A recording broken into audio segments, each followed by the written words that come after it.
എന്തുകൊണ്ട് ചേച്ചിയെ ജയിപ്പിക്കണം എന്നാണ് ഇവർക്ക് തൃപ്പൂണിത്തുറക്കാർക്ക് എന്ത് പ്രയോജനമാണ് അഞ്ജലി നായരെ വിജയിപ്പിച്ചാൽ കിട്ടുക? അഞ്ജലി നായരെ വിജയിപ്പിക്കുകയല്ല ചെയ്യുന്നത്, അവിടെ പാർട്ടിയാണ് വിജയിപ്പിക്കുന്നത്. BJP 2020 NDA സ്ഥാനാർത്ഥിയാണ് വിജയിപ്പിക്കുന്നത്.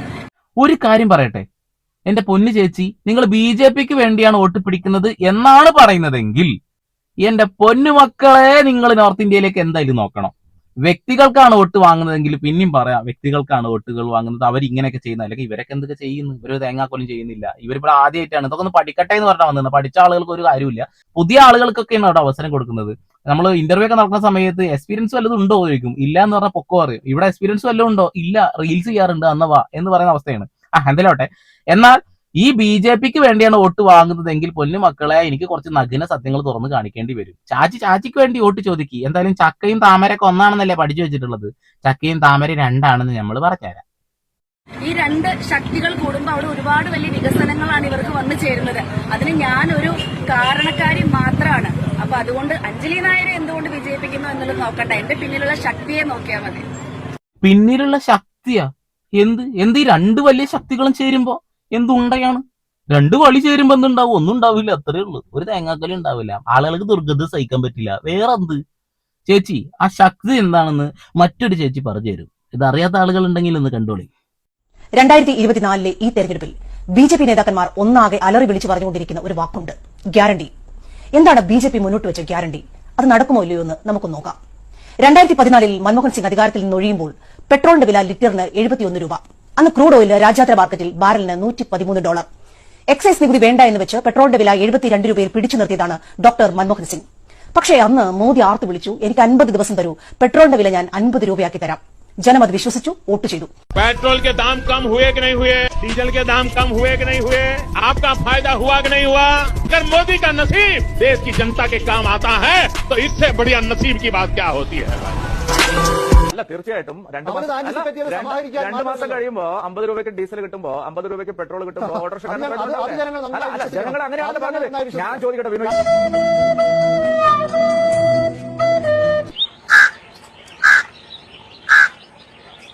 50 ദിവസത്തിന് പകരം 3650 ദിവസം ലഭിച്ചു മോദിക്ക്. ഇന്ന് പെട്രോളിന്റെ വില 106 രൂപ, ക്രൂഡ് ഓയിലിന് $83. പെട്രോൾ അടുക്കളകളുടെ കാര്യം വളരെ കഷ്ടമാണ്. ഇനി അഥവാ ഈ സാധനങ്ങളെല്ലാം ഇപ്പൊ കുട്ടികൾക്ക് കഞ്ഞി കൊടുക്കാൻ വേണ്ടി ഈ സാധനങ്ങളെല്ലാം വീട്ടമ്മമാർ എങ്ങനെയെങ്കിലും കഷ്ടപ്പെട്ടുണ്ടാക്കി അടുക്കളയിൽ എത്തിച്ചു വന്നിരിക്കട്ടെ, അത് പാചകം ചെയ്യാൻ ഗ്യാസിന്റെ വില എന്താ? 1 ഇരട്ടിയോ 2 ഇരട്ടിയല്ല, 3 ഇരട്ടിയിലധികം വില വർദ്ധിച്ചു. കഴിഞ്ഞ 10 വർഷത്തിൽ ഒരിക്കൽ പോലും വില കുറയ്ക്കാൻ മോദിക്ക് കഴിഞ്ഞതേയില്ല. പൊളിഞ്ഞു പാളീസായ BJP സർക്കാരിന്റെ ആദ്യത്തെ ഗ്യാരണ്ടി. പക്ഷെ ചാച്ചി ഒരു കാര്യം മനസ്സിലാക്കണം, ഞങ്ങളൊരു 10 രൂപ തീരുവ കുറച്ചിട്ടുണ്ട്. എന്താ വെച്ചാലേ 100 രൂപ എത്തിച്ചില്ല, 63 രൂപ 71 രൂപ എന്നൊക്കെ. ഇനിയിപ്പോ ഒരു 10 രൂപ കുറച്ചാൽ എന്ത്? നാളെ 20 രൂപ ആയിട്ട് കൂട്ടാലോ. ഞങ്ങളെ പോളിസി അങ്ങനെയാണെന്നുള്ളതാണ്. ഞങ്ങളെ മിത്രം ശംഖശക്തികൾക്ക് ഒരു പ്രത്യേകത ഉണ്ട്. 100 രൂപ കൂട്ടി 1 രൂപ കുറച്ചാ ഞങ്ങളെ കൂട്ടിയതിനെ കുറിച്ച് ചിന്തിക്കില്ല, അത് രാജ്യത്തിന് വേണ്ടിയിട്ടാണെന്ന് പറയും. കുറച്ചു കഴിഞ്ഞാൽ അത് നമുക്ക് വേണ്ടിയിട്ടാണെന്ന് പറയും. ഞങ്ങൾ അങ്ങനെ ഒരു പ്രത്യേകതരം വർഗ്ഗങ്ങളാണ് ചേച്ചി. ഇങ്ങനെയുള്ള ആളുകളെ ജയിപ്പിച്ചു വിട്ടിട്ട് വേണം ഇനിയിപ്പോ വികസനം കാണാൻ നമുക്കില്ലേ. കേരളത്തിലെ വികസന പ്രവർത്തനങ്ങളൊന്ന് കാണാഞ്ഞിട്ടാണ് ശരിക്കും ഒന്ന് കണ്ണുറന്ന് നോക്കി എന്റെ പൊന്നു സംഘങ്ങളെ നിങ്ങൾക്ക് കാണാൻ കഴിയും എന്നുള്ളതാണ്. ഇവിടെ കേന്ദ്രം തരുന്നത് വാരി മിണുങ്ങിയതാണെന്ന് പറയുമ്പോ കേന്ദ്രം പിന്നെ നമുക്കല്ലാതെ അറബിക്കടലിൽ കൊണ്ടുപോയിട്ട് ഇട്ട് കൊടുക്കണം. നമുക്കുള്ളത് നമുക്ക് തരുന്നെ വേണം. തന്നിട്ടുണ്ടെങ്കിൽ അത് തന്നു എന്ന് പറഞ്ഞിട്ട് ഊളത്തനം വിളിച്ച് പറയരുത്. നമുക്കുള്ളതാണ്, നേടിയെടുക്കാനുള്ളതാ. നമുക്ക് തരാനുള്ളത് നമ്മൾ വാങ്ങുക തന്നെ ചെയ്യും. ഇനിയും കിട്ടാനുണ്ട്. നിങ്ങൾ അതിനെക്കുറിച്ചൊന്നും പറയുന്നില്ല കേട്ടോ. ഇന്ത്യയിലുള്ള പല ഗവൺമെന്റ് സ്ഥാപനങ്ങളും പല ഗവൺമെന്റിന്റെ അധീനതയിലുള്ള സാധനങ്ങളും പ്രൈവറ്റ് കമ്പനികൾക്ക് അങ്ങോട്ട് തീരെഴുതി വിറ്റ് കൊടുത്തിട്ട് ഇഷ്ടാനുസരണം അവർക്ക് വില കൂട്ടാനുള്ള അവസരം വിട്ടുകൊടുത്തിട്ട് ഇപ്പൊ ഡയലോഗ് അടിക്കുന്നു. ഗ്യാസ് ഒക്കെ വന്ന് എന്ന് പറയുമ്പോ എത്ര ഹോട്ടലാണ് ഇപ്പോൾ അടഞ്ഞു കിടക്കണതിന്റെ പൊന്നു മിത്രങ്ങളെ. ഞാൻ നുണ പറയുന്നു എന്നാ പറഞ്ഞേ എന്റെ റീല് കണ്ടിട്ട്. ആ റീല് വേണമെങ്കിൽ സൈഡിൽ വെച്ചേരാ, ഒന്ന് കണ്ടു നോക്കി നിങ്ങൾ. ഹോട്ടലുകളിലൊക്കെ അടച്ചിടുന്ന സ്ഥിതിയിലേക്ക് കാര്യങ്ങൾ എത്തുകയാണ്. അത് അടച്ചാലും എത്രയും പെട്ടെന്ന് തുറപ്പിക്കാനുള്ള സംവിധാനത്തിന് വേണ്ടിയാണ് ഞങ്ങളുടെ ശ്രമം. ഞങ്ങളെ കളിയാക്കണ്ട, ഹോട്ടൽ ഇപ്പൊ തന്നെ തുറക്കും. ഞാൻ പോവാണ്. നമ്മുടെ മോദിജി പറഞ്ഞതൊന്ന് കേട്ടോ നിങ്ങള്. और वहीं पर एक नाली, गंदी नाली जाती थी. अब इसके दिमाग में कोई विचार आया, उसने उस नाली में, स्वाभाविक गंदी नाली होती है, वहां गैस भी निकलता है तो कभी दुर्गंध आती थी. उसने एक छोटी सी बर्तन को उल्टा करके उसमें छेद करके एक पाइप डाल दी और जो गटर से गैस निकलता था वो पाइपलाइन से उसके अपने चाय के ठेले में ले लिया और वो चाय बनाने के लिए उसी गैस का उपयोग करके चाय बनाता था. सिंपल सी टेक्नोलॉजी. വല്ലതും കത്തി ഞങ്ങൾക്ക് പറഞ്ഞുതരാം. മൂപ്പര് ദിവസം നടന്നു പോണ സമയത്താണ് ഒരു ചെങ്ങായി ഓടയിൽ എന്താ പൈപ്പൊക്കെ ഇട്ടായിക്കോട്ടെ ഗ്യാസ് എടുത്തിട്ട് സ്റ്റൗ കത്തിച്ച് ചായ ഉണ്ടാക്കണം. ഒരു കൗതുകം തോന്നി. കാരണം മൂപ്പരാരായക്കാരല്ല. അവിടെ ചെന്ന് നോക്കി, ചോദിച്ച് കാര്യം മനസ്സിലാക്കി. വളരെ സിമ്പിൾ മെത്തേഡ്. പിന്നെ അങ്ങ് നോർത്ത് ഇന്ത്യയിൽ ഇതാണ് അവസ്ഥ. കണക്കിന് പോയാല് ഹോട്ടലൊന്നും തുറക്കലുണ്ടാവൂല, അടുക്കളയിൽ അടുപ്പ് പുകയൂല. പഴയ കാലത്തേക്ക് പോയിക്കോളി, വിറക് വിറക്, അതാണ് ഇപ്പൊ ഒരു ട്രെൻഡ്. 5000 ഉറുപ്പ്യ ഗ്യാസിനായാലും ഞങ്ങൾക്ക് ഞങ്ങളെ മോഡിജി മതി. പോടാ, ജയ് സംഘശക്തി, ചാണകശക്തി. കണ്ടില്ലേ ആ റീലിന്റെ അടിയിൽ വന്ന കമന്റ് കാണാൻ എന്റെ പൊന്നും മക്കളെ, സൈക്കൂലടാ സൈക്കൂല. സംഘികൾ കിടന്ന് കരയുക. എനിക്ക് പേഴ്സണൽ മെസ്സേജ് അയക്കുക.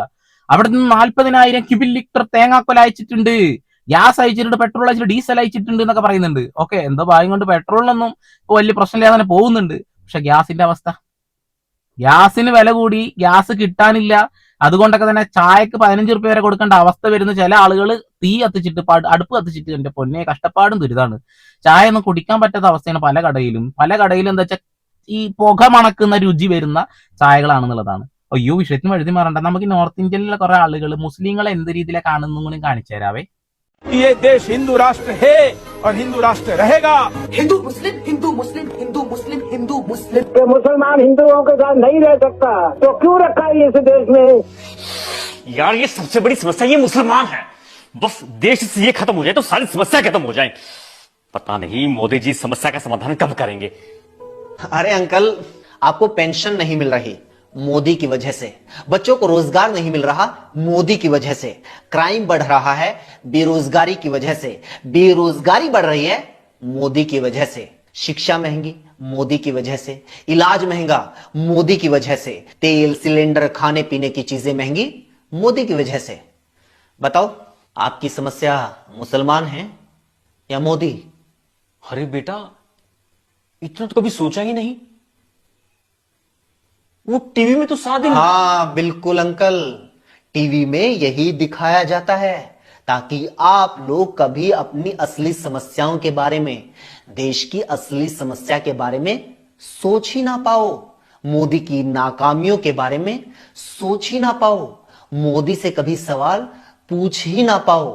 इसलिए टीवी में यही दिखाया जाता है.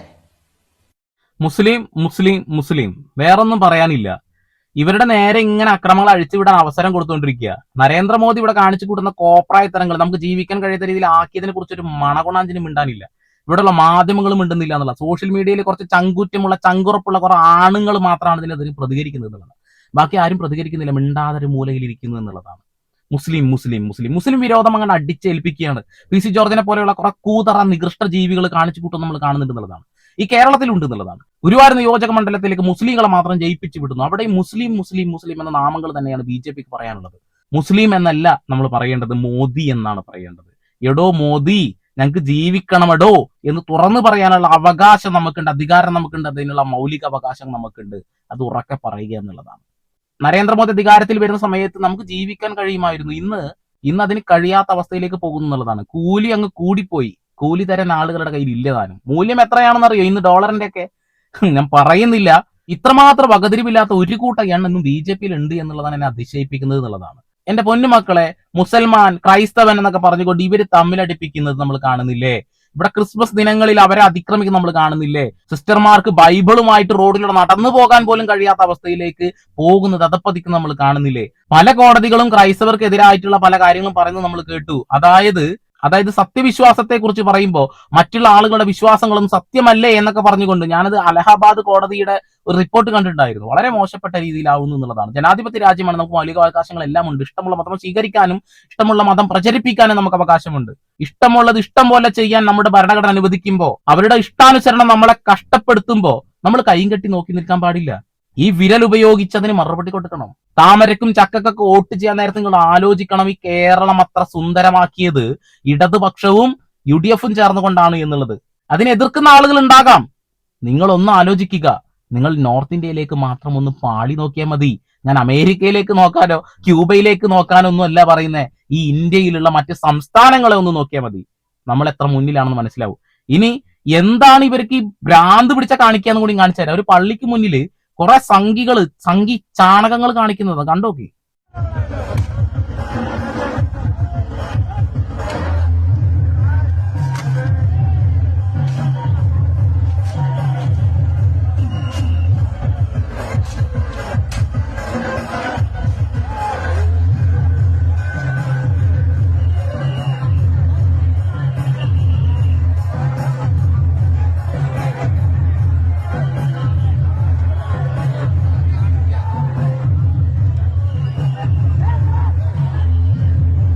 ഓക്കെ, ഈ മണകൊണാഞ്ചന്മാര് കാണിച്ചു കൂട്ടുന്ന കോപ്പറേറ്റങ്ങൾ കാണുന്നില്ലേ?